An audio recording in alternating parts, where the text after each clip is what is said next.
So this is today's Indian Express, and we are going to do some articles from Indian Express. Firstly, we are choosing this article here. The state of Kerala has declared man-animal conflict as a state-specific disaster. This is the article from Indian Express. Now we are going to study about what impact it has and why this has been brought. State of Kerala has declared man-animal conflict as a state-specific disaster.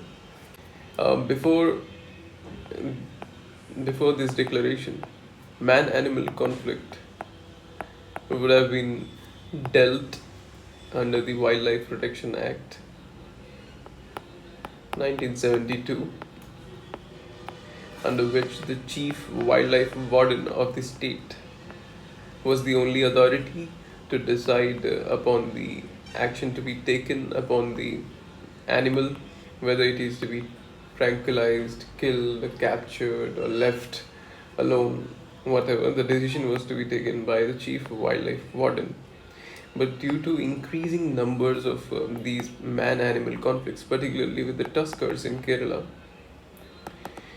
and the rising uproar among people, the state has decided to take this step of bringing the man-animal conflict into a state-specific disaster under Disaster Management Act of 2005.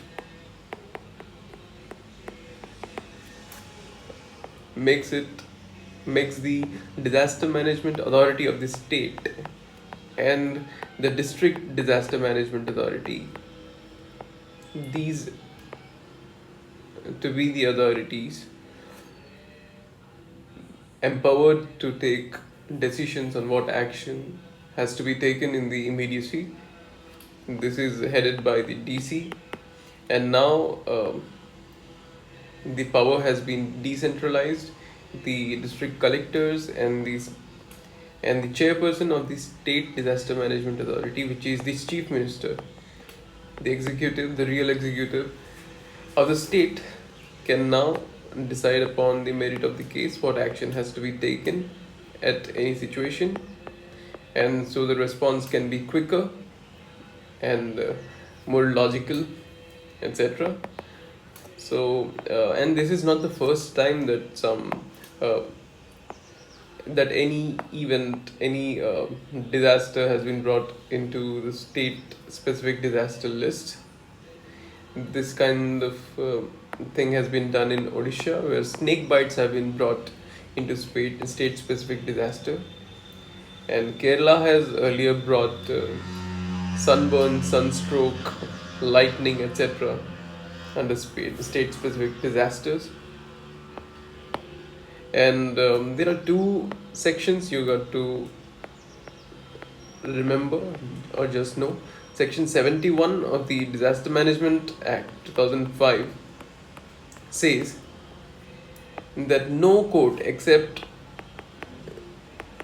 High Court and Supreme Court have jurisdiction to entertain any suit against the actions taken by the state under this act.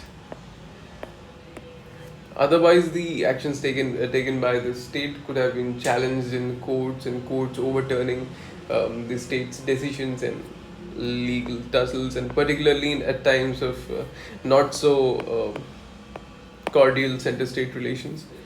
And there's section 72 of the Disaster Management Act, which says that provisions of Disaster Management Act for the specific period of the disaster can override any other law.